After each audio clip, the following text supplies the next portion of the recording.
Hello, I'm Lauren Taylor with the headlines on Al Jazeera. Pakistan has launched a major operation against the Taliban in South Waziristan. Airstrikes and heavy artillery pounded the rebels' bases as troops advanced from the north, west and east. The mountain district is part of a tribal belt on the Afghan border. Al Jazeera's Imran Khan is in Islamabad. In the initial phase of the operation, what's going to happen is the Pakistani army are fighting for control of 6 key towns that are loyal to the Masood tribe. Hakimullah Masood is a member of that tribe and he's the leader of the Pakistani Taliban. Now, there's a couple of key objectives. The first one is to establish the writ of the government. The second one is to isolate that Masood tribe. Afghanistan's election crisis has deepened as President Hamid Karzai resisted international pressure to accept fraud rulings. Final results were expected to be announced on Saturday, but they've been held up yet again. The preliminary figures show Karzai won the vote, but if the complaints panel invalidates enough ballots, he could be forced into a runoff with rival Abdullah. Al Jazeera's Jonah Hull in Kabul says that poll may not get a large turnout.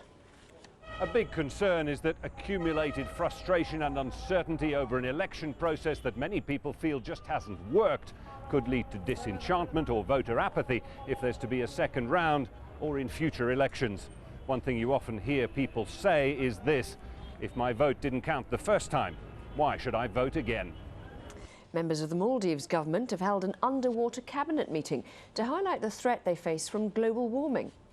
President Mohammed Nasheed and 13 other government officials signed a document calling on all countries to cut their carbon dioxide emissions.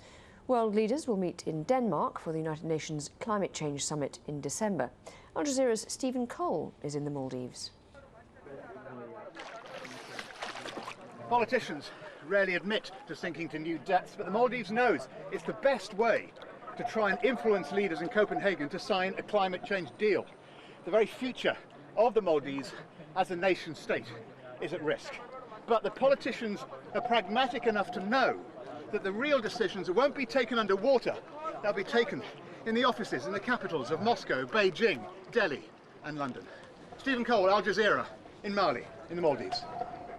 And don't forget you can watch Al Jazeera online. Head to our website, aljazeera.net/English, and click on the Watch Now icon. That's it for me for now. Those are the headlines. See you soon.